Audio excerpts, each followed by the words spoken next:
ਸਰੋਤਿਆਂ ਨੂੰ ਯੂਵਾਲਡੇ ਟਾਊਨ ਯਾਦ ਹੋਊਗਾ, ਕੁਛ ਮਿੰਟ ਪਹਿਲਾਂ ਦੀ ਖਬਰ ਆ ਰਹੀ ਹੈ ਵੀ ਉੱਥੇ ਇੱਕ ਵਾਰੀ ਫੇਰ ਪਾਰਕ ਦੇ ਵਿੱਚ ਸ਼ੂਟਿੰਗ ਹੋਈ ਹੈਗੀ ਆ। ਯੂਵਾਲਡੇ ਮੈਮੋਰੀਅਲ ਪਾਰਕ ਉੱਥੇ ਸ਼ੂਟਿੰਗ ਹੋਈ ਆ। ਯੂਨੀਵਰਸਿਟੀ ਹਸਪੀਟਲ ਨੇ ਦੱਸਿਆ ਵੀ ਇੱਕ ਵਿਕਟਮ ਉਹਨਾਂ ਦੇ ਕੋਲ ਆਇਆ ਹੈਗਾ।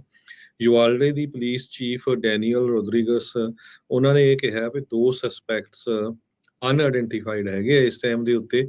ਤੇ ਐਨ official with senator Roland Guterres ਦੇ ਆਫਿਸ ਚੋਂ ਨਹੀਂ ਇਹ ਕਿਹਾ ਵੀ ਇਹ ਅਸੌਲਟ ਰਾਈਫਲ ਨਹੀਂ ਯੂਜ਼ ਕੀਤੀ ਲੱਗਦੀ ਇਸ ਜੋ ਉੱਥੇ ਗੋਲੀਆਂ ਚੱਲੀਆਂ ਹੈਗੀਆਂ ਪਾਰਕ ਦੇ ਵਿੱਚ। 5:30 ਜੋ ਸ਼ਾਮ ਦਾ ਉੱਥੇ ਟੈਕਸਸ ਦਾ ਟਾਈਮ ਆ, ਉਸ ਟਾਈਮ ਦੇ ਉੱਤੇ ਇਹ ਸਾਰਾ ਕੁਝ ਵਾਪਰਿਆ ਹੈਗਾ ਆ। ਜੀ 2 ਜੂਵੀਨਾਈਲਸ 18 ਸਾਲ ਤੋਂ ਘੱਟ ਦੀ ਉਮਰ ਵਾਲੇ ਜਿਹੜੇ ਆ ਉਹ ਕਹਿੰਦੇ ਇੰਜਰਡ ਇਸ ਦੇ ਵਿੱਚ ਹੋਏ ਆ, ਉਹ ਫੱਟੜ ਹੋਏ ਆ। ਤੇ ਜਿਹਨੇ ਗੋਲੀਆਂ ਚਲਾਈਆਂ ਆ, ਜਿਹਨੇ ਸ਼ੂਟਿੰਗ ਕੀਤੀ ਆ, ਉਹ ਭੱਜਿਆ ਹੋਇਆ ਆ। ਯੂਵਾਲਡੇ ਪੁਲਿਸ ਨੇ ਕਿਹਾ ਵੀ ਲੋਕਾਂ ਨੂੰ ਘਬਰਾਉਣ ਦੀ ਜਿਹੜੀ ਉਹ ਜ਼ਰੂਰਤ ਨਹੀਂ ਆ, ਕਹਿੰਦੇ ਵੀ ਡੇਂਜਰਸ ਸਿਚੁਏਸ਼ਨ ਨਹੀਂ ਹੈਗੀ। ਯੂਵਾਲਡੇ ਮੈਮੋਰੀਅਲ ਪਾਰਕ ਦੇ ਵਿੱਚ ਕੁਝ ਸਮਾਂ ਪਹਿਲਾਂ ਜਿੱਦਾਂ ਤੁਸੀਂ ਦੱਸਿਆ ਆ ਵੀ ਉੱਥੇ ਇਹ ਘਟਨਾ ਜਿਹੜੀ ਉਹ ਵਾਪਰੀ ਹੈ। Texas department of public safety ਨੇ ਇਸ ਦੀ ਪੁਸ਼ਟੀ ਕਰਦੇ ਹੋਏ ਕਿਹਾ ਵੀ ਉਹ ਯੂਵਾਲਡੇ ਪੁਲਿਸ ਡਿਪਾਰਟਮੈਂਟ ਤੇ ਸ਼ੈਰਿਫ ਆਫਿਸ ਨੂੰ ਆਪਣੀ ਮਦਦ ਦੇ ਰਹੇ ਨੇ ਇਸ ਸ਼ੂਟਿੰਗ ਦੀ ਇਨਵੈਸਟੀਗੇਸ਼ਨ ਕਰਨ ਦੇ ਲਈ। ਅਗਲੀ ਜਿਹੜੀ ਹਰਜੋਤ ਸਿੰਘ ਜੀ ਗੱਲ ਕਰਦੇ ਜਾਈਏ, ਸਟੀਵ ਬੈਨਨ ਇੱਕ ਟਾਈਮ ਦੇ ਉੱਤੇ ਰਾਸ਼ਟਰਪਤੀ ਟਰੰਪ ਦੇ ਸਲਾਹਕਾਰ ਰਹੇ, ਉਹਨਾਂ ਨੂੰ ਅੱਜ ਹਿਰਾਸਤ ਦੇ ਵਿੱਚ ਲੈ ਲਿਆ ਗਿਆ ਆ।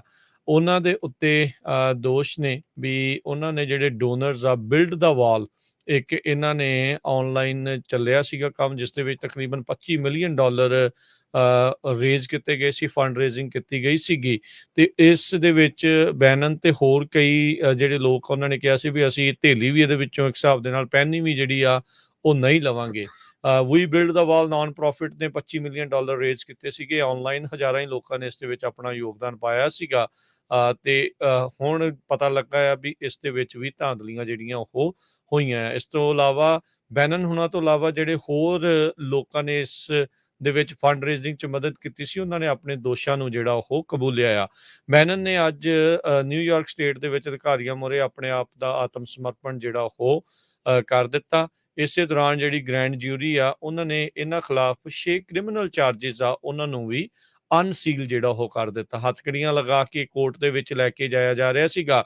ਤੇ ਜਿਹੜੇ ਰਾਈਟ ਵਿੰਗ ਪੋਡਕਾਸਟ ਜੋ ਇਸ ਟਾਈਮ ਕਰਦੇ, ਇੱਕ ਟਾਈਮ ਦੇ ਉੱਤੇ ਬ੍ਰੇਟ ਬਾਰਟ ਅਖਬਾਰ ਵੀ ਜਿਹੜੀ ਇਹ ਚਲਾਉਂਦੇ ਹੁੰਦੇ ਸੀਗੇ, ਤਾਂ ਉਹਨਾਂ ਨੇ ਕਿਹਾ ਵੀ ਮੈਂ ਤਾਂ ਕਹਿੰਦੇ ਵੀ ਮੈਨੂੰ ਤੁਸੀਂ ਕਦੀ ਵੀ ਚੁੱਪ ਜਿਹੜੇ ਉਹ ਨਹੀਂ ਕਰਵਾ ਸਕਦੇ, ਤੁਹਾਨੂੰ ਇਸ ਚੀਜ਼ ਦੇ ਲਈ ਮੈਨੂੰ ਮਾਰਨਾ ਹੀ ਜਿਹੜਾ ਉਹ ਪਵੇਗਾ। 68 ਸਾਲਾਂ ਦੇ ਸਟੀਵ ਬੈਨਨ ਦੇ ਉੱਤੇ ਆਲਰੇਡੀ ਕਾਂਗਰਸ ਦੇ ਕੰਟੈਂਪਟ ਦੇ ਚਾਰਜਿਸ ਵੀ ਜਿਹੜੇ ਉਹ ਲੱਗੇ ਨੇ।